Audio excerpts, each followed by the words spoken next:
হ্যাঁ বুঝলে, এখন বলেন আপনার কাছ থেকে কিভাবে টাকা নিছে? আমার নামে যারা ফেক আইডি খুলছে তারা আপনার কাছ থেকে কিভাবে টাকা নিছে একটু দয়া করে যদি বলেন। ভাইয়া ওদের হচ্ছে ওটার নাম, ওই আইডির নাম হচ্ছে আপনার হচ্ছে সুমন, তান্ত্রিক সুমন কবিরাজ লেখা ছিল। তো আমি যখন ওদের পেজটা যখন ফলো করি তখন আমি ওদের নাম্বার দিয়ে হচ্ছে ফোন দেই। ফোন দেওয়ার পরে হচ্ছে আমি বলি যে আমার কি সমস্যা, তখন ওরা বলতেছে যে আমরা কাজটা করে দিব, হচ্ছে তুমি কিছু খরচ লাগবে। তো খরচটা হচ্ছে 5-6 হাজার টাকা চাইছিল, তো আমি হচ্ছে 5,000 টাকা ম্যানেজ করে দিছি। তারপর ফোন দিয়ে বলতেছে যে আরো টাকা লাগবে। এভাবে আপনার মনে করেন যে আমি কয় টাকা পরে আবার আরো কয় টাকা লাগবে কি বলছে, পরে কি কইয়ে নিছে? সত্যি কথা কও, আল্লাহর ভয় লাগে।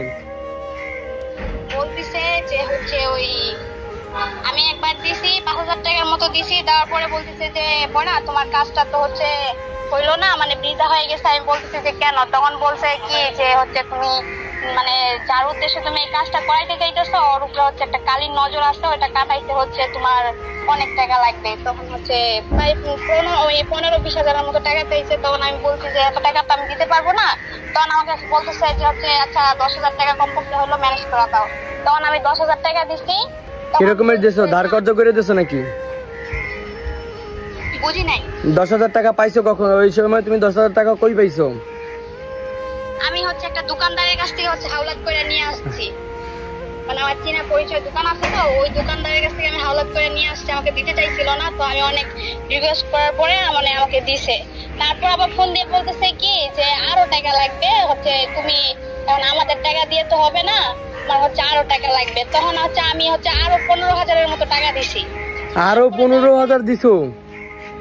জি জি। আল্লাহ রে।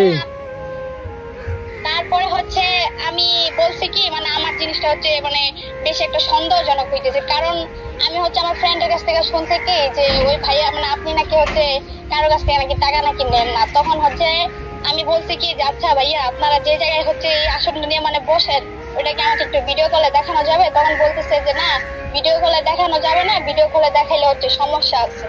তখন আমি বলছি যে আচ্ছা ভিডিও করে অন্তত আমাকে দিতে পারে। তখন বলে যে না, এটা আমরা কাউকে দেখাই না, কারণ দেখাইলে হচ্ছে কাজটা সম্পূর্ণভাবে হয় না, বুঝছেন?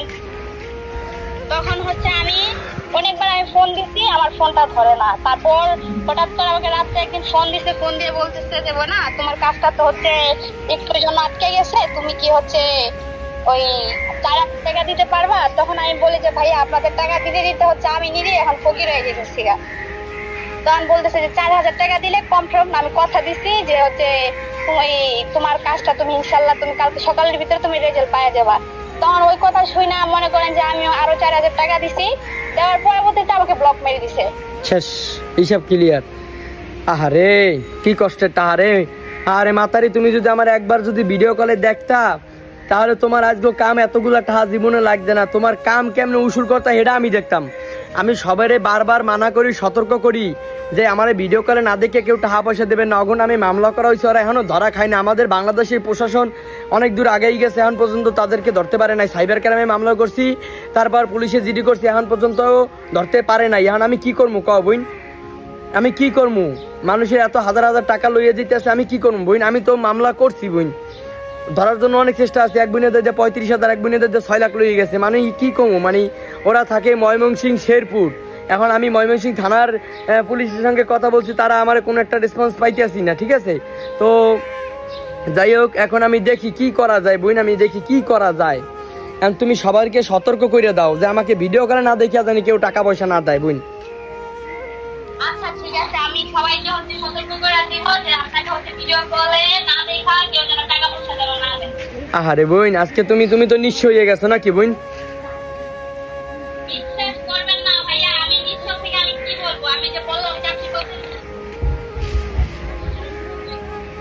যে তোমার তো মরার থেকে বাইরে থাকার তো কোনো অধিকার নাই, মরার অধিকার আছে। হ্যাঁ তুমি মরিয়া যাও।